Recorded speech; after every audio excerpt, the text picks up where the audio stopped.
What's up, guys? Welcome to Monday night, and we are going to have something a little different tonight. Something we are going to start with our first episode tonight with a good buddy of mine we'll get to in just a minute. But first off, I want to thank Dean over at The Live Place, Dean at the Dreamers Empire and The Live Place on YouTube.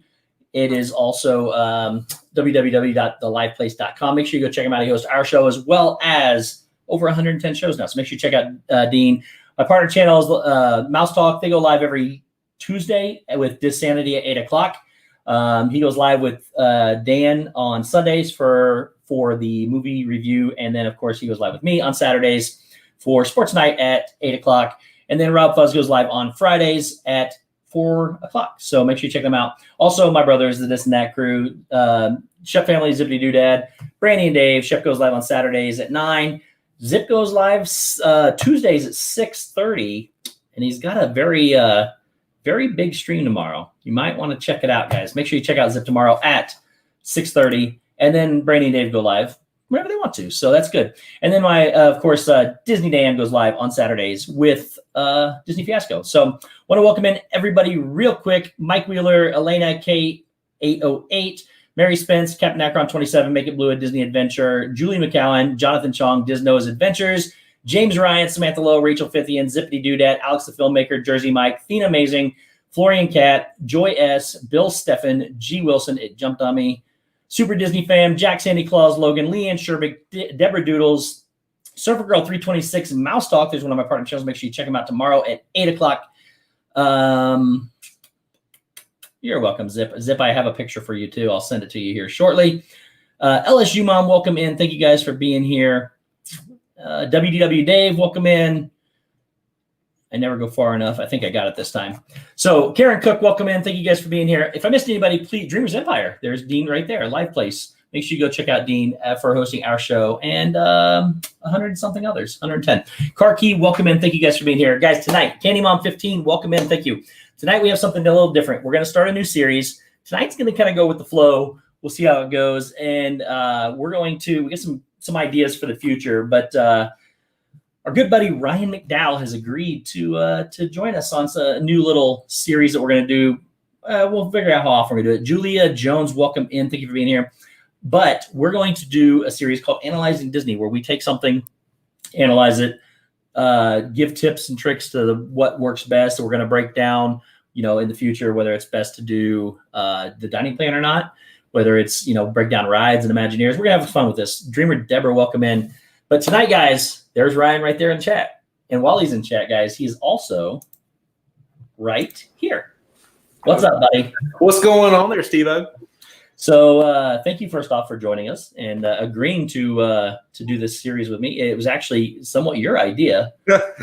So it was pretty cool when I interviewed you back, whatever it was. What's up, Nathan Rada? You came up with this idea, said, hey, I really would like to analyze this thing with you. And then we didn't really get into the analytical part of things that night. We went over, it was about you. We'll make sure we got to know you. Yep. And I was thinking, this would be a really good topic to get into. And I think it's something that we're going to enjoy. And hopefully everybody else enjoys as well. But thanks for joining me, man. Yeah, man. I think the first time we got together was back in early June? I think so. We had the getting to know you. Yeah. On it. So it was getting to know me. And I think a lot of people got to know me because I was on stream right here and there, but I've tried to space it out a little bit.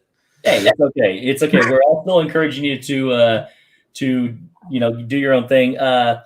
Welcome in, Tina McDeal, DCS, MY Mary. Welcome in. Thank you for being here. Viapre Project, guys. Viapre goes live tomorrow at 10 o'clock as well. Make sure you check them out. Brittany Morgan, thank you for being here. Really do appreciate every single one of you guys being here. So tonight we started off with an easier topic. We thought with both of us are now planning trips as opposed to 7 to 10 day trips. We're planning 3, 4, or 5 day trips. Yeah. And we wanted to kind of dive into what each of us thinks are the best way to make the most out of a short Disney trip. So do it, man. Plan. And that's obviously the first part of this. My first thing on the list is you have to plan your trip. You can't just, if you want to make the most of your trip, depends on how this completely depends on how you want a vacation. Right. If you don't care and you just want to you mosey around and do all that stuff, this probably is not going to help you much tonight because we're going to go about how to pack the most and how to get the most out of your vacation. So And obviously, the first thing is absolutely plan your trip. I don't use a planning tour or a travel agent. I do it myself. But what do you do usually? No, so we do it ourselves. We've always I think I told y'all when my mom turned 60, we went for hers, and she's a travel agent. They just started fast passes back then, or maybe it was like 2014. I can't remember if they started fast passes back then, but she did a travel agent, and my wife had been a lot. I mean, she's been going since the early 90s, since she was like 5 or 6 years old with her family. That was a thing. But so that was the only time we did it. And I do understand how, like, if you're planning like your first few trips, maybe you've been there, but it's been 5 years, like it can be overwhelming. It doesn't have to be. And then I think once you have your visit, you're like, the big thing is like, if you notice, like, I see how I might have done this differently. Or yes. Like if I had control of it, like how I might have done it, that's when the wheels start spinning, and like you start to figure out like when like just how you like things and how you like to customize your trip. And I mean, Disney, that's the one beautiful thing that Disney does, is they have the tools for you if you're willing to take a little time on the front end. Yep, for sure. Deborah says she got a 2-piece Disney luggage at Costco. Deborah, I have the exact same one. Well, I got the Mickey Mouse one. They had a Minnie and a Mickey. I got the Mickey one. They're incredible luggage. So if you guys don't know what she's talking about, definitely go check it out. Dale, what's up, buddy? Thank you so much for being here. And Dat Mouse, welcome in. Thank you. Yeah, planning is fun, but with no fast passes, not so much. And I agree. We're in a different time right now where planning is not as entertaining or as maybe even as necessary as possible, because one of the big things we can't do until at least through September of next year is there are no more fast passes. So that restricts you on your planning a lot, because you can do your dining reservations 180 days out. You can do your fast passes 60 days out. And those are big planning dates as to when you can go. Same thing of whether or not you're going to be using DVC or not. DVC is 11 months on your home resort and 7 months on your if it's not your home resort. So planning around those times really makes a difference. Nowadays, though, a lot of that has been taken away because we don't have fast passes. There is no more dining plan right now. All that stuff is gone. Mary Kehoe, welcome in. Now's the time to really perfect the planning, though. Absolutely. Like if you're narrowed down to one park a day or whatnot, I mean, it's you got to plan that day. Yep, for sure. Yep. For sure. So speaking of that, basically when we plan our trips, especially nowadays, you have to have a park reservation. There is no more park hopping either. So you have to have your park reservation. So you were saying backstage how you plan. Basically, you used to plan, if there was fast passes, you would plan around your fast passes. You go for those big ticket rides and then have to plan your day around that. Well, that's the other thing. So like, I think the trip you and I are talking about is like, what if you arrive like on a Wednesday and you're staying till a Sunday? Well, you're not going to the park on a Sunday. Like, so we drive. So we have an 8-hour trip in front of us. So we plan around that. So like, I mean, like our Wednesdays getting down there, we leave at 3 a.m. where we're here getting to Disney about 11 or 12. So, but you know, there's definitely in between my wife and I, there's, you know, when it comes to Animal Kingdom, there's feels, that's a feel park for us. Like, you know, there's days that's going to be like laid back. So we know when we go to Magic Kingdom, I mean, you're going to be in the mix with everybody. I mean, and you're going to be in the hot potatoes, you know, with all the crowds, you know, and same with Hollywood Studios. So you kind of plan those trips like according, like we think about like when we're going to arrive, do we just want to jump right into Magic Kingdom? Do we want to chill? So like Epcot and Animal Kingdom are chill parks, and Hollywood and Magic Kingdom are it's going to be a busy day for sure. And you know, the biggest part right now is figuring out what park you can get into and which park you want to go to, because everything is revolving around a park reservation now. So you need to make sure you have, the way it works obviously is you can get park reservations for APs, but they're almost all booked on the weekends. You have a resort. But if you don't have a resort, now if you have a resort, it's easier. They're easier. You can get pretty much anything you want. Yep. I just did mine for literally, I'm going on a trip in less than 2 weeks, and I did my reservations, got everything I wanted, because even on the weekends, because there's so many more resort reservations available. I wish the one thing I wish that Disney would do is like 48 to 72 hours before each day. If the resort reservations aren't filled up, they'd open it up to the APs that aren't staying, like, that just like that you can change your mind or whatnot. But I wish Disney would have a little leeway just for like if you're the annual pass holder, but you don't necessarily have the reservation. Yeah, and there is, yes, and sorry, I had somebody texting me on the phone. There is Angela Minter, welcome in. There is I can see both sides of that, Yep. But there are benefits to both. And one of the other things going in from planning, I always go with the best of intentions to take a couple slow days during the week, but get swept up and never adhere to my intentions. I'm not strong when it comes to that. Absolutely, it'll get you all. But so one of the things, though, again, we're trying to go on 4-day trips. Yeah, we're going to try to get the most out of our trip. That means whatever it takes to get as much done as possible. That doesn't necessarily mean all parks. It just means getting the most done. For me, one of the next big things is you drive because you're closer. Right. I'm to the point now where if it's anything over a 3-hour drive, I'm flying. I don't like it, and I can get there so fast. But if you're going to fly, one of the big things you should do is to schedule your flights around your days leaving too, because that's what I'm doing. Yep. I'm coming in on Thursday. I'm taking the 6 o'clock flight out of here. I'm in Disney at 8 o'clock. I'm over to the hotel. We'll go into that part of it in a minute. And then Andrew Houston, welcome in. And Kay Atwood, welcome in as well. And then you're in a park by 9 o'clock in the morning. And when I leave, and I've done this before, and I'm doing this for several trips that I have planned coming up, my flights are out of here at 8 or 9 o'clock at night. So I do get all day Sunday. So then I can maximize my Thursday to Sunday and get 4 days in the parks, whether I decide to go to all different parks or not. But I am getting my full 4 days by scheduling my flights around those days I got to come in. If you just simply can't come in Wednesday night, take the earliest flight out. For me, it's 5 or 6 o'clock in the morning, and I'm in Disney by 8:30 usually. And the same thing way out, you leave at 8 o'clock. And you don't have to be there 2 hours ahead of time. So you should, but right now you don't need to be. And you made a comment too. You wish they would fill up the APs. I'm kind of, look, we're in a big pandemic. It's a terrible situation, but right now is the time to go to Disney. You're never going to get to do all that you can do right now. I think we're going to utilize that opportunity. I think after watching like Resort TV and everything, like we've definitely felt safer, but it looks like they're doing a great job. Yep, they're doing a fantastic job. I feel safer there than I do here in my own town. Andrew Bidding, welcome in.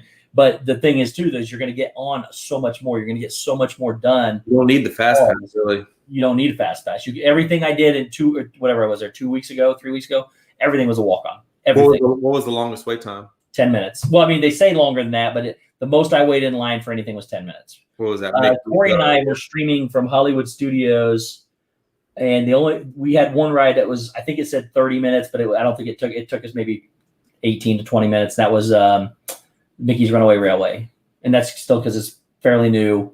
I had never been on it, but we decided to do that. So everything is quicker. So what we got to talk about is like basically when everything goes back to normal, I guess.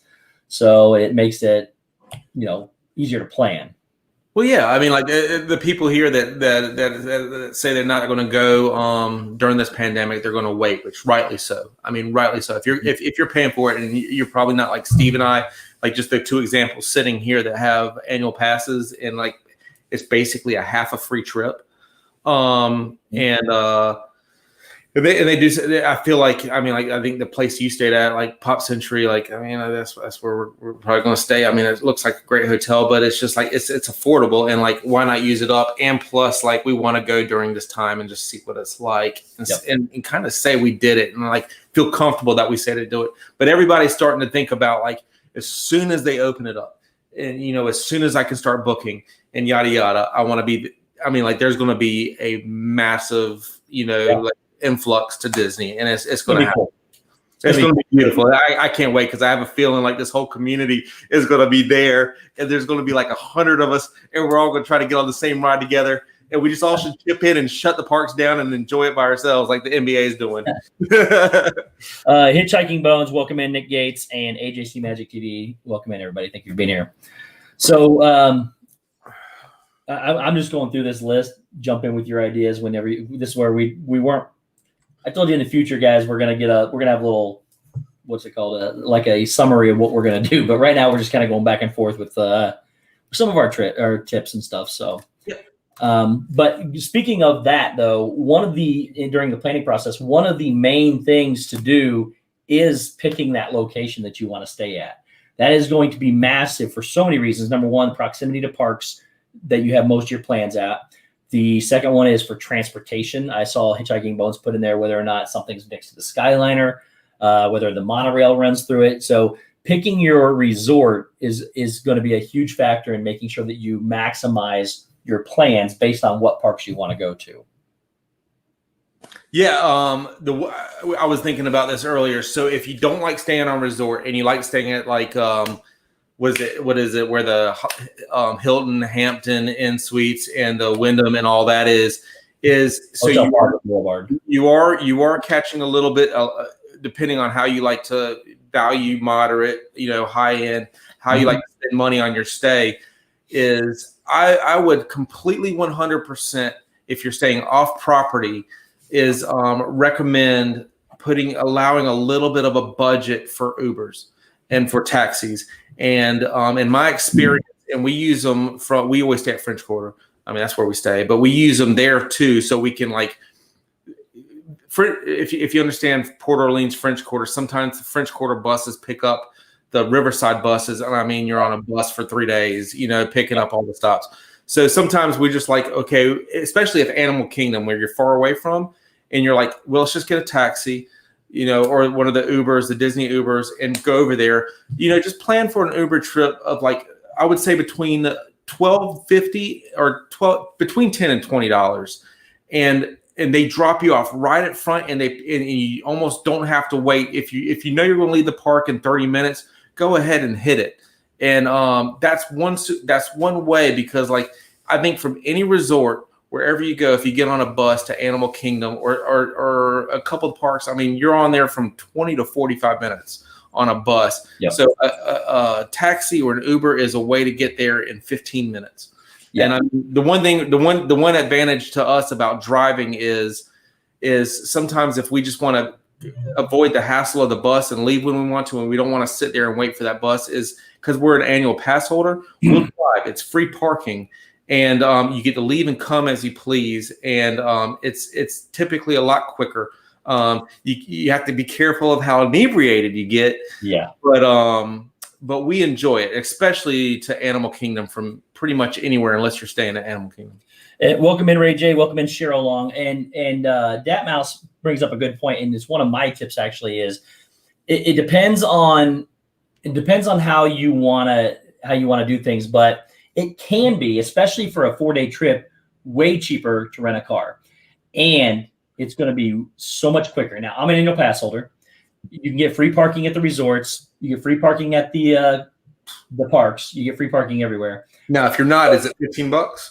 What's that? What is it? $15 if you're not? I can't remember. It's a little more expensive than that. I think it's $15 a day to park at the resort. Right. Plus, it's I don't know, $30 or something like that to park at the park every time you go in.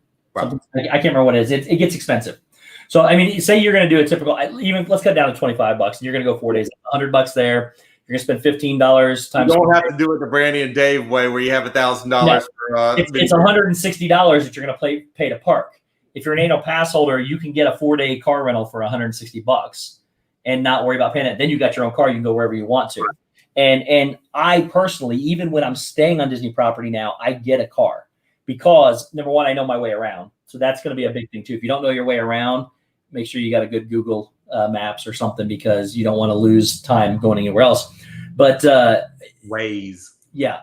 First off, I have when I land, my car's ready.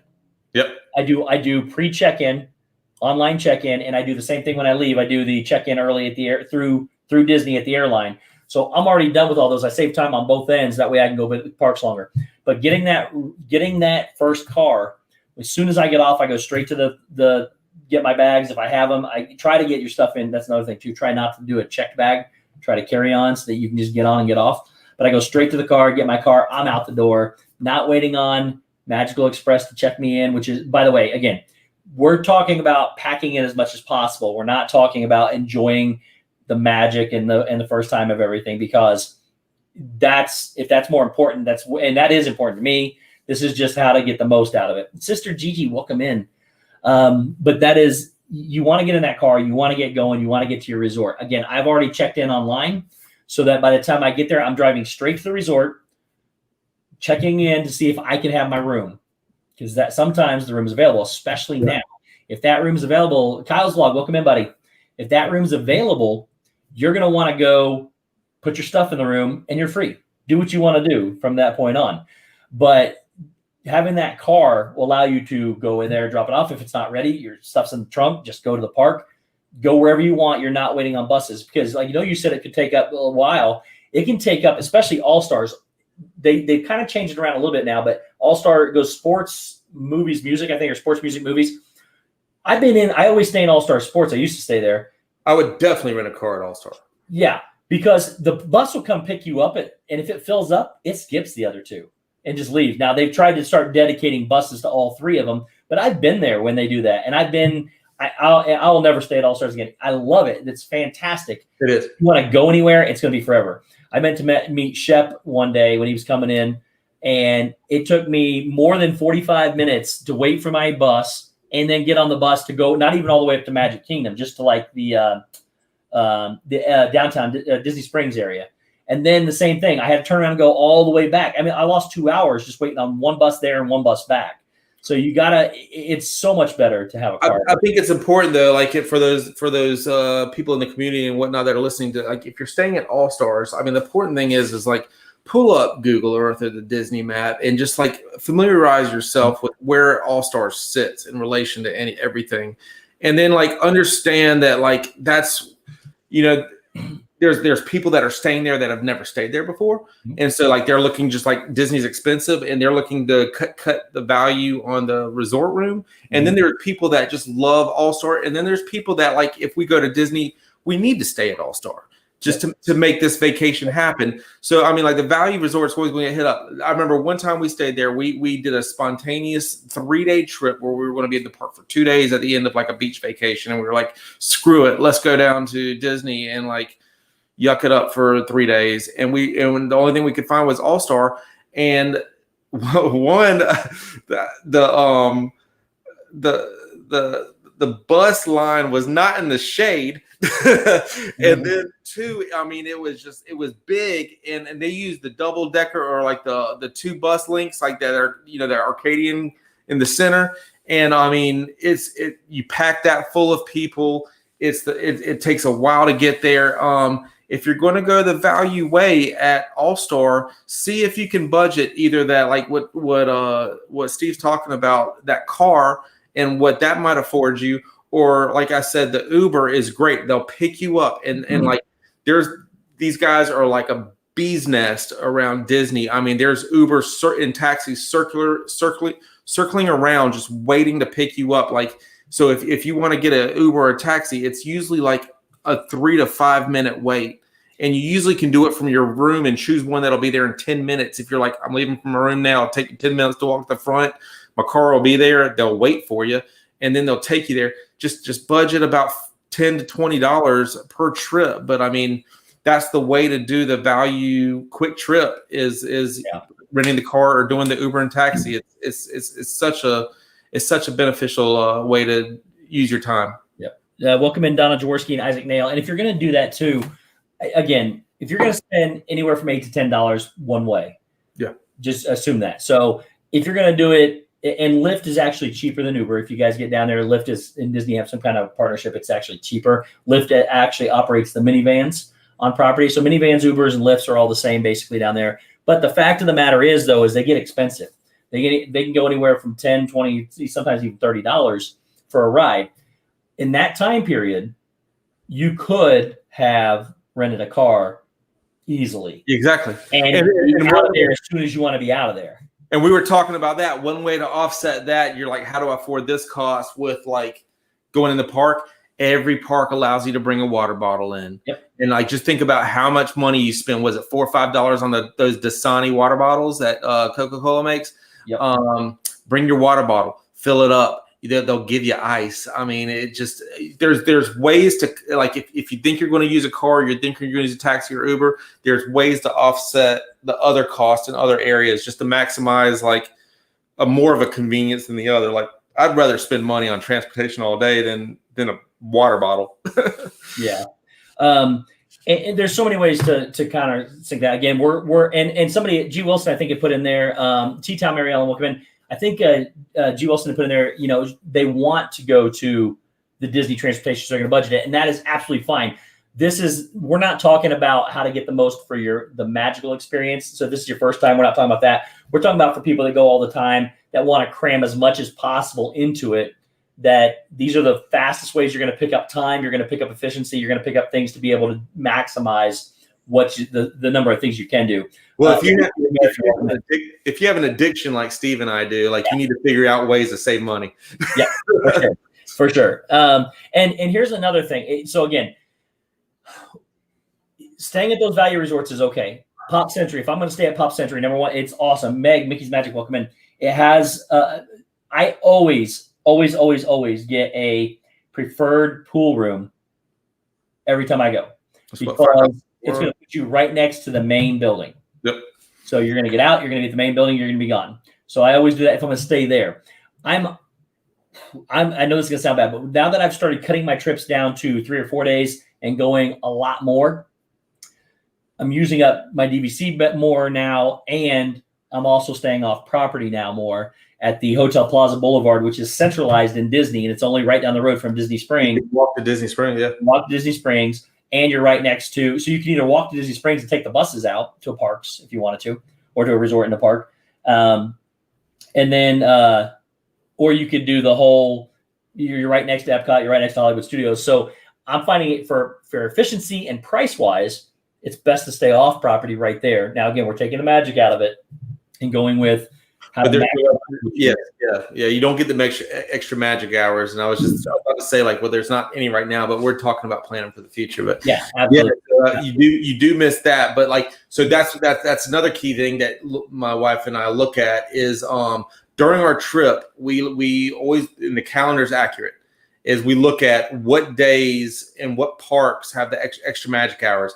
And for the most part, what we'll find is like there are like Animal Kingdoms open from 8 to 9. Or Magic Kingdoms opens at 8 to 9 for extra magic hours. And there's that 1 or 2 that's like Magic Kingdom will be open up from 10 to 12. And I mean, like, that's the kind of one that you want to grab. But then, like, if they're in that 4 days that you're going to be there, if that's the only one, you got to ask yourself, is it worth it to stay on property to grab that one extra magic hour? Mm-hmm. Or are you go do rope drop and you'll be exhausted before you can even get to like extra magic hours, and go do something fun like while extra magic hours happens, because like doing the 8 to 9 extra magic hours is awesome, and you say you're going to do it. Let me get you going through the parks and seeing how tired you are, and when that alarm happens at 7 a.m., let's see if you hit the snooze or not. You know what I'm saying?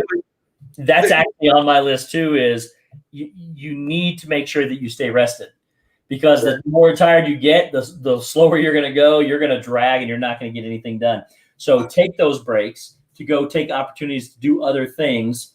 Go play mini golf, go swim in the pools, go do all the other things that are not in the park. Heidi Cook, welcome in, that are not in the parks, because you're going to need to make sure you stay rested, getting to bed at a decent hour. Carlos, Disney World Freak, welcome in, buddy. And then if you're not rested, you're not going to get anything done. Yeah, I think you've seen on the streams in this community that Corey does it. Y'all done it before, this and that crew playing mini golf. I cannot express or promote Fantasia Gardens any more than I mean, like, I'll sit here and say, like, go do that. It's a lot of fun. Then walk across the street and go to Boardwalk, and then you can take a left or a right and go to Epcot or Hollywood Studios. But go do Fantasia Gardens. Go break up the parks a little bit here and there. It's such a fun time. And that way you get to spend a little bit of time on the boardwalk. Yeah. again, there's more to Disney than just the parks, and that's why I love it so much. I'm into the architecture, the engineering of it, how things work, all that stuff, just the atmosphere. And there's so much you miss if you're only going for the parks. Now, if you're only going once, there's a different scenario. Yes. And if you're going like we go, Rob Weiska, welcome in, buddy. And Bill from Magic of the Mouse TV, welcome in. Go Dodgers. He's going to be a Dodger fan next week. Bill from Magic of the Mouse TV. Another thing, real quick, is the Dodgers. I'm a Yankees fan. I'm a second Yankees fan. It's like Yankees second. So yeah, I guess Dodgers are National League.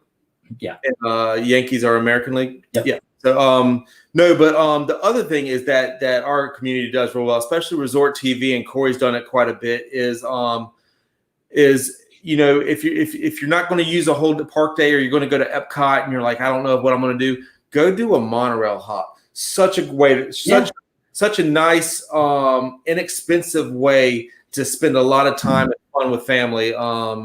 Just a great thing to do on the monorail and hop and resort. Yep, for sure. Bill and I have a little side bet. We're playing each other this week in fantasy baseball. He's not a Dodger fan, so basically, yes. Gary B, welcome in. That is, you got to stay rested. You got to do other things, and I would suggest don't go to a park, especially now when you have to be in the same park all the time. Don't go to a park, leave to go do something else, and then come back to that park later. Plan around that. So if there's extra magic hours like you were talking about, or if there's a party that you want to go to, parties are the best ways. And that's like Mickey's Not So Scary Halloween party, the Christmas party when they have them, the dessert parties, the DVC Moonlight, whatever they're called, all those things that stay open for 3 hours or so, sometimes 5 hours after the fact. Save all your rides for them because there's not going to be anybody there. Go play mini golf, which, by the way, is rated the toughest mini golf course in the world. It's a lot of fun. I mean, you definitely do have like the traditional style golf course on the other side. I can't remember what they call that side, but the one that looks like Winter Garden, I think. Is hard. Yeah, I think it's Winter Garden. I think it's Winter Summerland or something like that.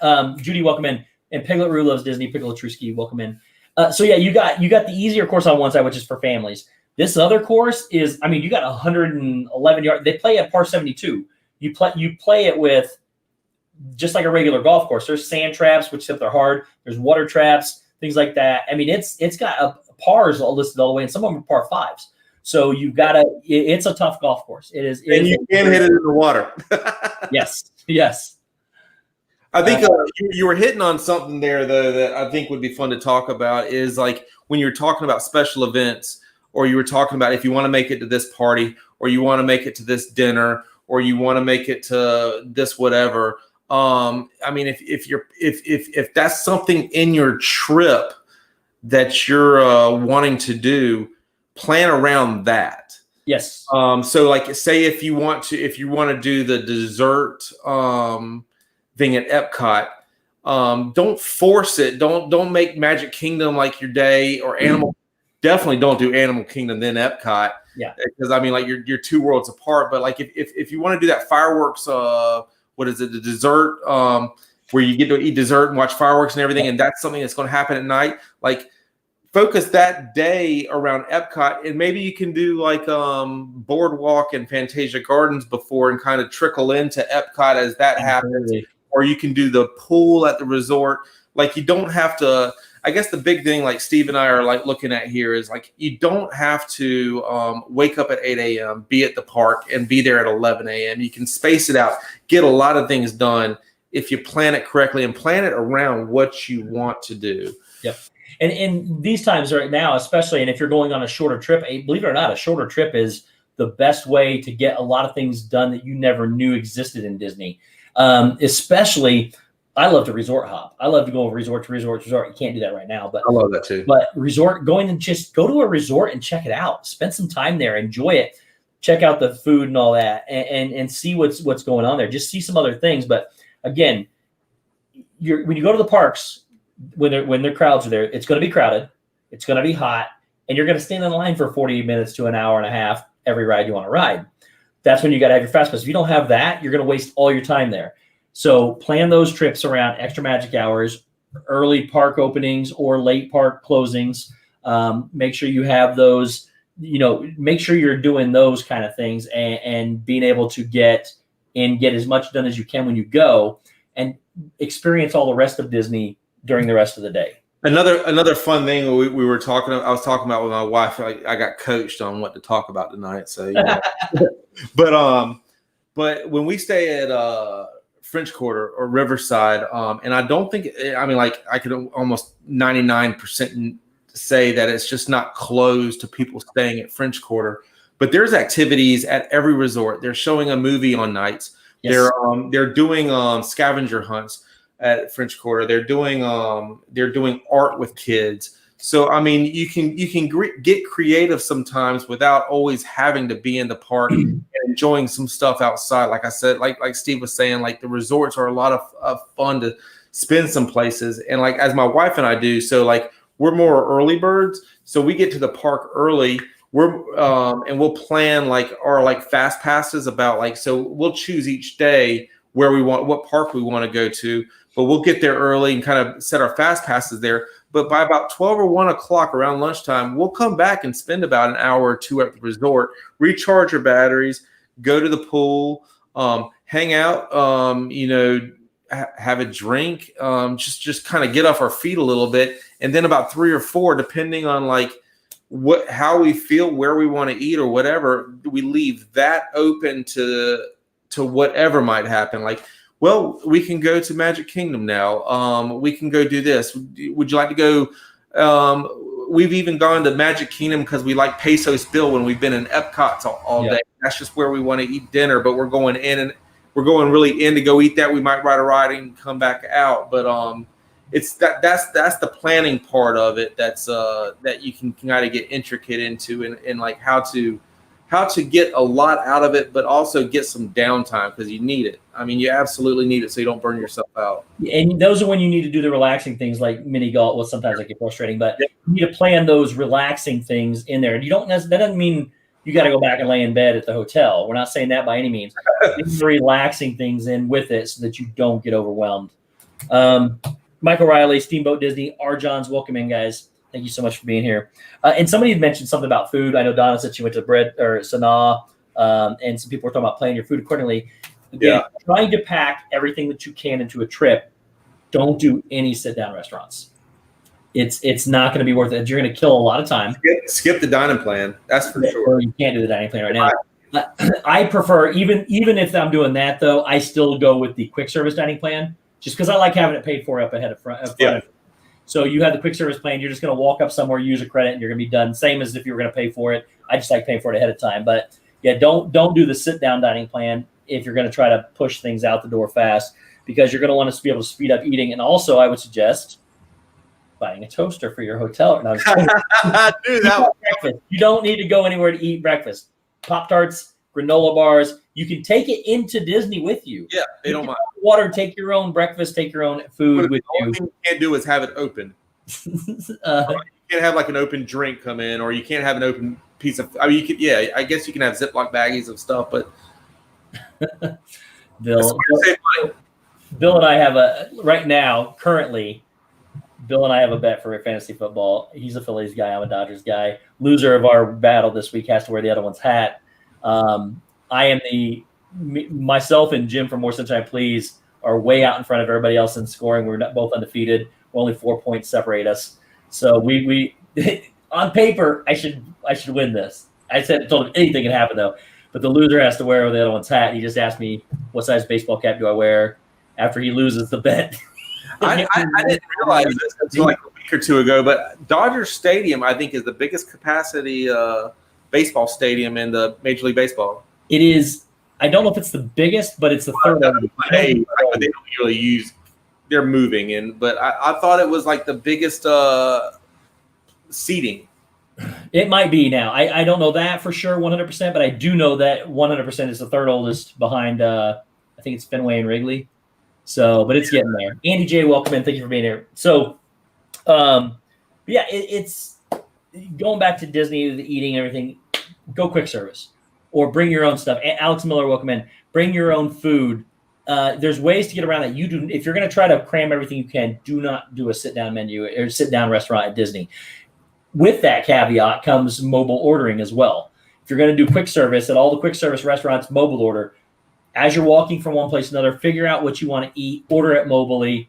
Then when you get there, it's ready for you. So it's I will throw a caveat in there. Like Epcot certainly has some spots. Like if we're planning like our Epcot day, I will definitely throw a wrench in that and be like, can we please eat at Germany? and that's again, if you depends if you're trying to cram everything you want to cram or if you want those sit down. Me personally, I would choose to sit down and eat all the time. Oh yeah, but see, like Germany, there's a show. I mean, we enjoy like the yes, singing, or like or in Mexico, like we like eating at. Help me out. What's that restaurant's name? San Angel. Yeah. We love sitting. Well, like since it's just my wife and I, we're always able to like get a seat, the two top by the water, and we love doing that, you know. And if you have like a big family or anything, like those dinners tend to take about an hour and a half. Yeah, they can get full. Jim Morrison, sorry, please welcome in, buddy. Thank you. And Rob Weiska says Dodger Stadium is #1 in seating capacity. And Bill, I've never heard of an owner's locker. I will definitely look into that. But yeah, those are just more ways to speed everything up. Again, we're trying to speed as much up as you can, relaxingly though, without crushing yourself to make it better. Obviously, as things progress and the world becomes back to normal, fast passes are going to be a massive way you get 3 fast passes a day. They're going to be a massive way to plan your trips. Plan your days because you're going to be able to ride at least some rides. A lot of times I do my 3 fast passes. Then as soon as you get in line for that third one, as soon as you ring your little band on the thing, you can automatically get another one. Yep. One from there and out. I look to see what's available. If there's nothing else available, I'm probably going to be done for the day at that park and I go do something else. It's also important to determine what kind of person you are. Like, are you one that likes to stay in the parks late? Or you like to stay in early, because like you definitely don't want to stay at Magic Kingdom until 12 a.m. and then want to go to Animal Kingdom and stay at 8 a.m.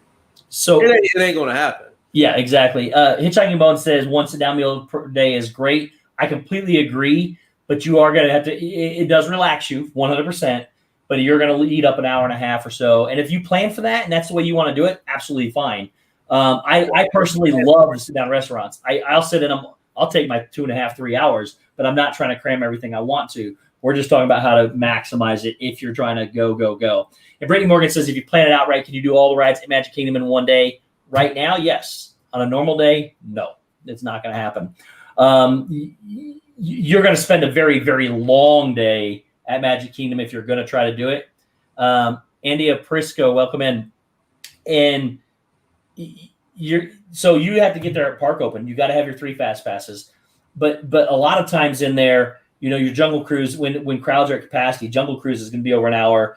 Your usually Pirates is going to be 25, 30 minutes. Space Mountain's going to be up there. Splash Mountain's going to be up there. Big Thunder Mountain. All these rides are going to have an hour wait, which makes it really impossible. If a normal park day is from 8 to 9, so you get 12 hours, you've got 6 rides that are going to be an hour wait just to get on them. If you don't have it, you know, and some of those you can only get, the fast passes are tiered. You can only choose one from this group. The rest of them come from another group. So there is so much to do in Magic Kingdom. It's just, I don't think it's possible. You're not going to ride everything. Yeah. You could do it, but you're not going to get on everything. Yeah, you need to ride every single thing. The only way you stand a chance to do it is right now.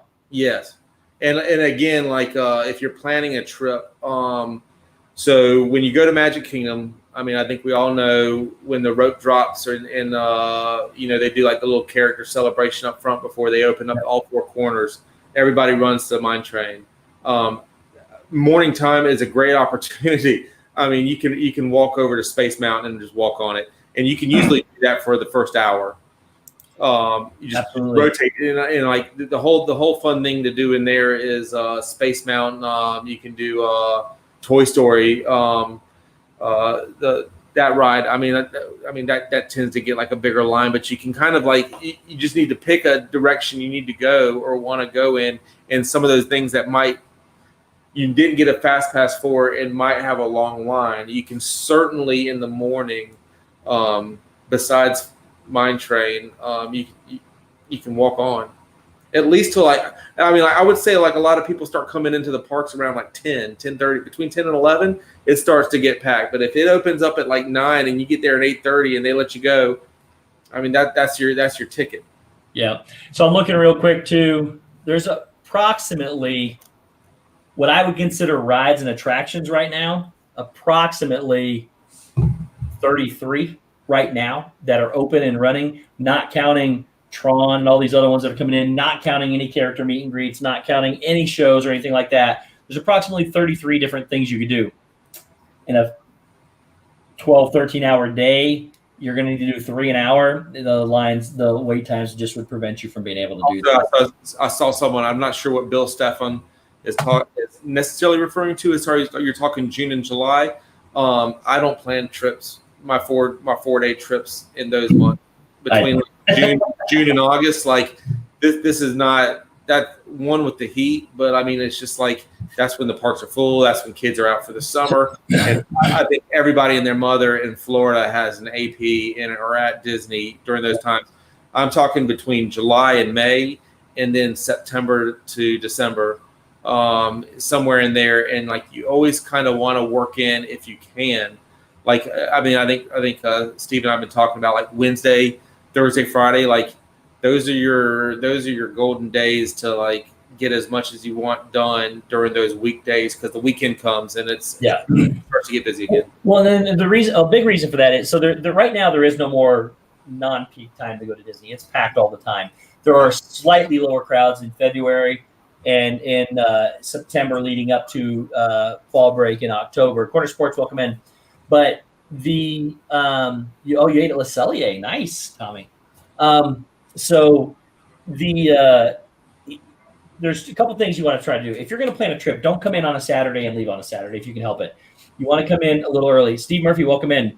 If you work the app after using your 3 fast passes, you get some good. Yeah, absolutely. It just depends on how you go with.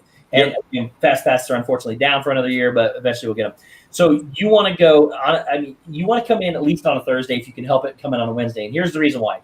Everybody overlaps their trips on Saturday to Sundays. Yep. Everybody. So number one, if you come in on a Wednesday, you get fast passes before everybody else that's coming in that weekend. So you're going to have a better opportunity to get the fast passes you want and get more of them. Second off, if you come in on a Wednesday, most people aren't coming and going there. So that's going to be when your crowd for the week is going to be the same. When they get on the weekends, most people come in on a Friday and they leave on a Sunday if they're going to stay for a week to get the most out of their 5-day vacation. They're going to come in Friday night or go Saturday. So Saturday and Sundays are always overlapping the people that are coming in and leaving for those 2 days. So it's going to be way more packed on the weekends. So if you can help it, try to arrive earlier in the week to, number one, get your fast passes. Number two, spend some time in there without the double overlap of the weekend. Yep. Plan those lighter days, golfing, resort hopping, all that other stuff on those weekend days when you're going to stand in line for 2 hours per attraction, because it's just going to be so busy. But I mean, I want to say it sounds like we're throwing a lot, and I mean, like we're a little bit all over the place. Like, not all over the place, but like we're excited about planning and whatnot. And I think Steve and I would agree that like you do the homework and the planning now, so when you get there, and it's not necessarily you got to stick to it. You got to stick to your fast passes in a little bit, and what you've chosen there. And you do need to plan like what's important to you as far as the ride and the park. So I mean, going back real quick, like when you're planning, like I would plan what rides are important for you, and then try to find that fast pass, and then that's your park. Yeah. That's your park you plan around, and then obviously you get 3, and then what Steve was talking about. Once you're done with those 3. I mean, you can go anywhere or stay in that park and you can refresh.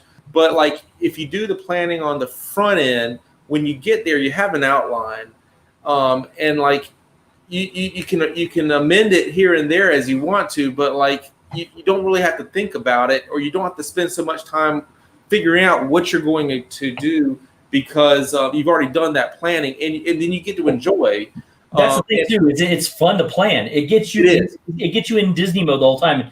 And Lauren says, it gets you in the spirit. Lauren says, "Let's start planning." She's in the chat right now, so she's ready to go. So, spirit guys. So there's so many fun things you can do to plan too. I mean, at 180 days, I'm ready to go. which is why I've cut my trips down to shorter trips every other month or so, because I want to go more often. But at 180 days, you can start booking your we do a countdown generally at 180 days. With about 100 days or so to go, I have this contraption I built for my niece when we go that there's something small in the middle of them. So we take these coupons for like one free drink or one free stuffed animal or something, cut them up into 9 or 10 pieces. She gets 3 or 4 of those, gets, some cash and some other things, gift cards. We spread this stuff all out, things she can use for her trip in these things. So every day she gets to open up a drawer and get something new out of this countdown calendar. So we do things like that. We plan just going over the itineraries. I mean, I laminate, and it's no joke. I bind, laminate, I do all that stuff, these binders. I can look at this thing and go, this is what my plan is. And you can make modifications to it however you want to, but planning that is half the battle and half the fun of getting to do that. So and once you plan it, it's all right there on the Disney app. Yeah, right here. It's all in there. It's simple to change if you want to change it. But that's the fun part is once you've done, like, so when you plan, like Steve and I are talking about, like 2-3 months out, and it comes time and it gets close, like you've made the big decisions, and then you can kind of like fit in the little things into your schedule. Like, and you can do that by basing, like, I mean, you can do that daily. Like once you're at the park and once you're in your agenda, and so you find you have time, you're like, well, I have time to go do this a little bit. I didn't know I was going to have time to do this. Like we can go walk over and do this. And it's not stressful. And it's like, you've got the big stuff on, in your head and like on your tablet, like as far as what you're going to do, but you can fit in like little things here and there that you didn't know was going to happen. That's awesome. But it's, I think Steve and I have talked backstage and everything, like, and if you're at the point where you're talking about visiting like we are, planning gets you in the mood. I mean, it really does. It's a fun way to sit down like with the people you're going with in the trip and talk about the trip that you're going to have and like how to get the most out of it. Yep. And Leanne says she carries pen and paper folded up spreadsheets still too. Andy J had asked why leave, or was it Andy? I'm sorry. I think it was Andy that asked, why Wednesday instead of arriving on a Tuesday? You can arrive on a Tuesday, just arrive during the week. Try to stay away from Monday because that's when some people leave. Try to stay away from Friday. Tuesday, Wednesday, Thursday, those are the best times to arrive at Disney because you're not going to really overlap anything. We try to maximize. I mean, like, so obviously, Steve and I work, and my wife works, and we have day jobs, and it's kind of like when can we get away? And Wednesday is just a day like I can get most of the stuff I need to do during the week done, so I can take Wednesday off. But we always like to allow like as much time during the week when it's less busy as the weekend. So I mean, we're leaving on Sunday, so really our only busy day in the park where it's just like it stands out as how busy it is Saturday. Yep. And then we'll also float sometimes like a Thursday to a Monday and leave on a Monday. But again, you're getting like Thursday, Friday, then you're getting a Saturday and Sunday. And those Saturday and Sunday are both busy days. So like during the week, I mean, if you're doing these little trips and everybody's been there on a Wednesday or a Thursday or a Tuesday, there's a big difference in the crowd. Oh, for sure. Tabby Smith, welcome in. Listen, Neil Disney family, welcome in. So good to see you guys. And then I just read and I just lost it because it jumped on me when I looked down. Andy Prisco says they're 400 days away from going back, and they already want to plan it. They don't have hotel reservations open for October 2021 yet, and that is a big cutoff right there. September and before, everything is canceled, like fast passes and all that. This system that we're seeing right now is expected to stay in place till the end of September 2021. Then they're going to make a decision, or I'm sure they'll make a decision as it gets closer as to what they want to do from there. But right now, everything is closed. The Fast Pass, everything will not be available through September 2021. Starting in October 2021 is the goal, because that's when the actual 50th anniversary is, I think, that's when they want to try to transpire everything into a real, they want to transpire everything into the possibility of opening up back normally. So if you have a reservation going in October, that's going to make it way more difficult for you to try to plan right now. So we have about 5 or 6 more minutes left. Are you frozen? Oh, no, you're smiling. Okay. You were still very still. First off, I wanted to tell everybody, make sure you guys go check out Meg after this, Mickey's Magic Meg. I'll actually be joining Meg after this. We're doing face painting. I'm not going to give away because she hasn't said anything yet. So make sure you join her after this. If mods would still go ahead and please put your put the link in there. But what else do you have on your list, buddy? What else do you want to talk about real quick? So this is a big planning thing for us. So no doubt Disney's expensive. When we plan a trip like this, we put it like on we have a credit card that gets mileage as rewards and stuff like that. And then like we pay it off. So like, these trips are planned out. I mean, we'll do a spontaneous trip where we're like 3 or 4 weeks. Like we got a couple days, like you want to go do this or that. But usually our trips are like 2 or 3 months in advance. And so a nice thing that we've always done, whether we're going on a beach trip, going to Disney or whatever. So like during the planning phase is once we've set that date and that trip, every week we'll put $25 or $50. We'll grab it and put it in a little envelope in cash. And so say you're 12 weeks out or 10 weeks out or 8 weeks out of a trip. I mean, you put $20 away, you put $10 away, you put $50 away each week. It adds up. And then that's just, I mean, like you didn't really miss it. And it's there when you take the trip and you don't have to worry about putting on your credit card or you doing that, and you just pay cash across. Yep. And that's how we keep credit card down. That's how we keep from going in our checking account. And we've just always done that whenever, and we love it. And so and that's a barometer. And we like Lauren and I know how much we if we're going on a 4-day trip, we know how much that's going to cost. Like as far as like we enjoy all the things that come with Epcot or in all the parks. That as far as like going to go get a beverage. We like to do that. We like the snack. We like the dessert. And we know how much that costs. So we kind of do that cash allowance accordingly. So it's also a good barometer to just like, hey, I've got a quick trip coming here. This has cost me this much for the hotel and for if you have to buy tickets or if you have annual pass holders. But like you're like the cash is kind of my limit on like what I'm going to spend, and so when we get low, we're just like, today's not a big drinking day, yeah. But it keeps us, and that's a good way to keep us in check without. We're just not ones that like to put stuff on like our debit card or say like we've got less amounts of money to go do this. We do on a budget. What I actually like to do is to take and go buy Disney gift cards. Yep. Because that if you don't use them, they'll always be there for the next trip, or you can use them to purchase stuff on your next trip. But that way, I'm like you. That's why I love the dining plan so much, because you don't have to eat that much. You don't have to eat that way, even if it's a quick service meal. But I like not paying for it. I like having it all figured out and not have to do anything with that. We'll go into Epcot though, and like whenever we leave the hotel in the morning, we'll be like, here's $100. We'll be in Epcot for the day, or we'll be in Animal Kingdom for the day, and you're like, Ryan, put $100 in your wallet, and like when I'm like, baby, we got $10 left, like, yep, let's sit down and see if the world's spinning for a second, but it's just a good way to just realize like, okay, we don't really need to spend $150, in cash today, like in the park. That's ridiculous. Like we've had a good time. Like let's not push it anymore. Well, and Karen says she does the same thing, buys gift cards. Alyssa and Neil said they say they're changed for months to use for spending money. It takes hours to roll up, but then they've got 5 hours back. So that's cool. Annie Coog 86, welcome in. Christie's Corner, welcome in. Happy Hopper, welcome in. Thank you all so much for being here. But guys, we have 1 minute left. First off, I want to thank this man right over here, who hopefully this didn't scare you off, man. Maybe we can do this again on a regular basis.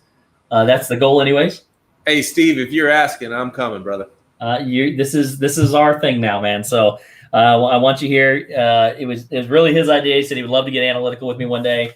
I thought about it. Thought, well, hey, this would be a perfect series. We'll figure out how often we're going to do it. But it'll be fun for sure. And breaking down all these tips, how things work, all that stuff. So I'm really excited about that. But buddy, thank you so much for joining us. Thank you for having me, Steve. It's been awesome. So to everybody else out here, thank you guys so much. We're all going to go over to see Meg after this. I'll be there too. So go check her out. We're going to be face painting again. It's been a while since we've done that.